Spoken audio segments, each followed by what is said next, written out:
Well, we wrapped up our second talk today in our sermon collections, Back to the Basics.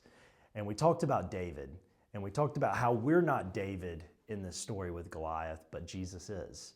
And what we found out is that if we try to be David, we find ourselves not as victorious against these giants as we see. Jesus is the one that brings victory.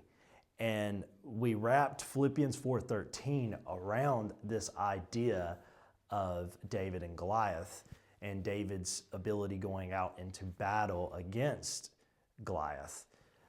God is not going to give us some supernatural strength that is going to help us to beat these giants in our life.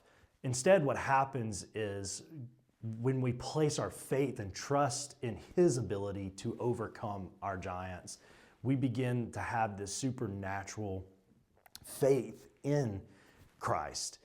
And we talked about David for a moment when he went out in battlefield and he took that slingshot and he took that stone. And when that stone struck Goliath, it wasn't the stone that killed Goliath. It was his faith in that God was going to overcome Goliath. And that is where we find ourselves in.